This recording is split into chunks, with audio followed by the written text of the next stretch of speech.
Hello everyone. In this video, we are going to talk about the atomic data types in R.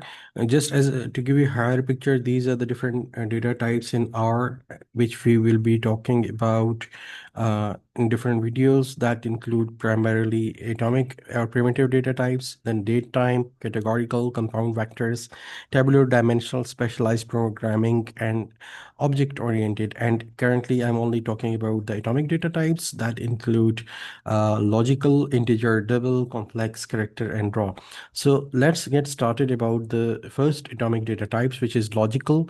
Logical in R is simply true and false. If the levels of a variable are true and false, and in a specific type, which as you can see, this is true. So the type of this value is logical. For example, if I save this true into an item, an object which is named as flag, and if I run type of this variable, then it's going to give me logical.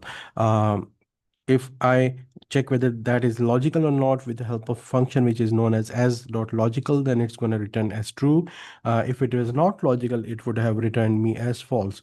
And if I convert this logical variable into an integer, it's going to convert into one, which means that uh, if it is true, then it is going to be converted into a value of 1. But if it is false, for example, if I assign the value of false to a flag, and if I convert the flag into an integer, it's going to return as 0.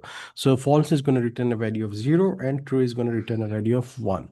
Uh, the next atom, uh, the next data type which we are going to talk about uh, uh, in in these atomic data types, primitive data types, is integer, and that have whole numbers, and they are saved as by putting a letter L to the value. For example, the score. If I print score, then the integer will be printed out. But when I have to save it, when I have to create an integer value, I have to use the letter L. But if you see that when it's printed, that value L is not there. So that's something which we have to keep on doing in R. Even if I find out the type of score, then it's going to give me an integer. And if I check whether it is an integer or not with the help of function is.integer, it's going to return to me as true. The third data type which we're going to discuss is R. Double is a R64-bit IEE-754 double precision floating point number. It stores 0 decimal values with 15 to 16 significant digits. So this is basically a numeric.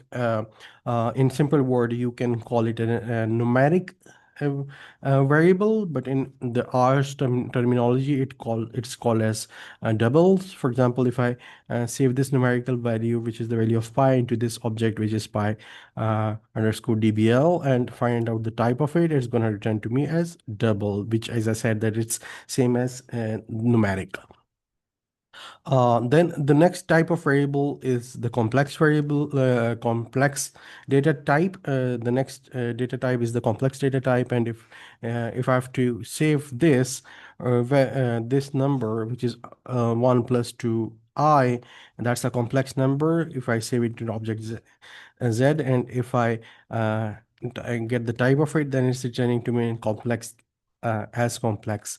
Uh, the next data type is the character, which is one of the commonly used data types. For example, if I save the character ADA space Lovelace into this object, which is name, and find out the name and type of this, it's returning as character. I can find out the number of um, uh, spaces or the alphabets in this. Alphabets along with the same space. For example, there are 3 in ADA, then one for space, and then 5, 6, 7, 8, 9, 10, 11, 12. So it's the number of alphabets or characters, including the spaces, which is shown by the function nchar for the character variable.